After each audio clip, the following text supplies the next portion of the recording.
Happy almost Halloween. This is sort of a Halloween special review from us at DigiwareReviews, so enjoy our review of Castlevania in celebration of Halloween.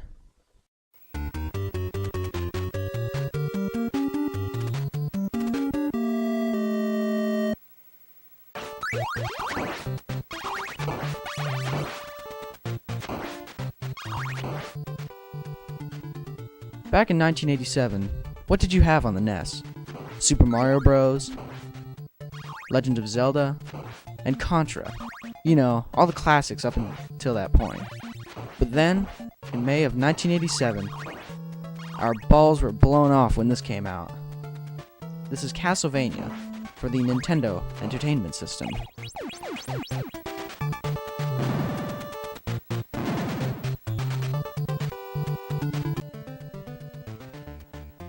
Castlevania is known for its stories filled with monster killing and Dracula slaying, but in 1987, you didn't know shit about this game unless you had the manual. Basically, you play as Simon Belmont, who comes from a long line of vampire killers, who has come to stop Dracula and everything else in between. You start the game off outside of Dracula's castle, and then quickly move inside. Eventually, you'll come across an underground water area filled with fishmen, but they're easy. At the end of the first level, you come across a giant bat, which a first-time player might perceive as Dracula, but this is only the beginning.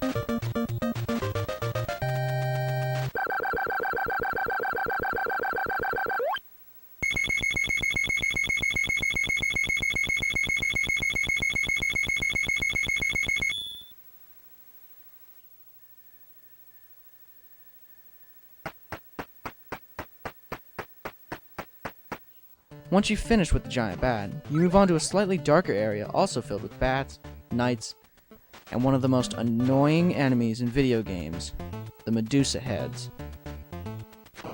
Although now, they don't seem too hard to avoid.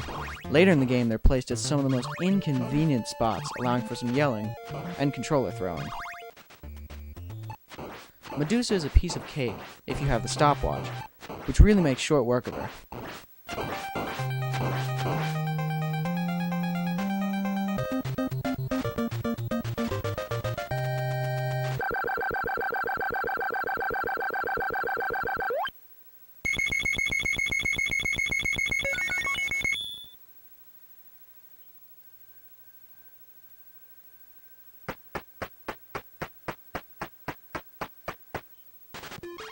After this, you get to an outside area filled with these annoying-ass birds who won't leave you alone.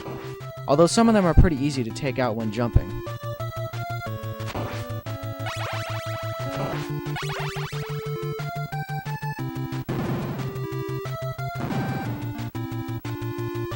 The bosses of this level are the two mummies, which when standing on this block can be defeated really easily.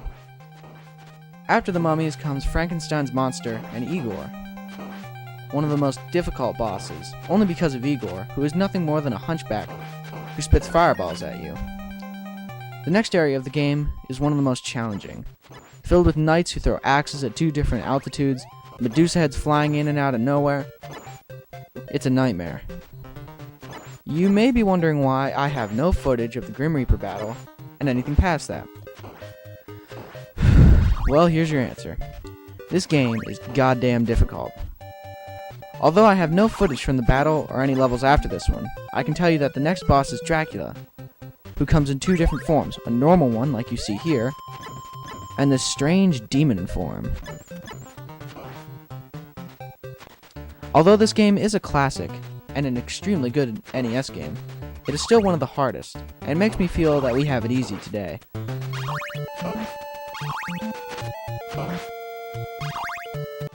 If one thing could be changed about this game, it would have to be the knockback. You see, whenever Simon gets hit, he gets knocked back a little bit, which really slows down the gameplay and opens you up to take more damage. If that was taken out, I'd say that this would be an almost perfect game.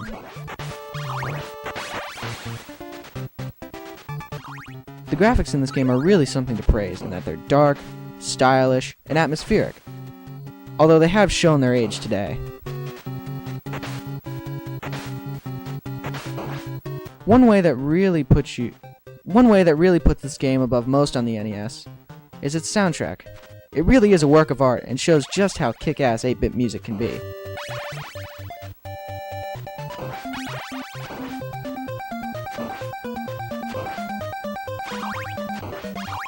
I mean, every single level in this game has a great song behind it, and for that, this game should be praised. A truly difficult game, but one of the best games on the NES. This is Castlevania.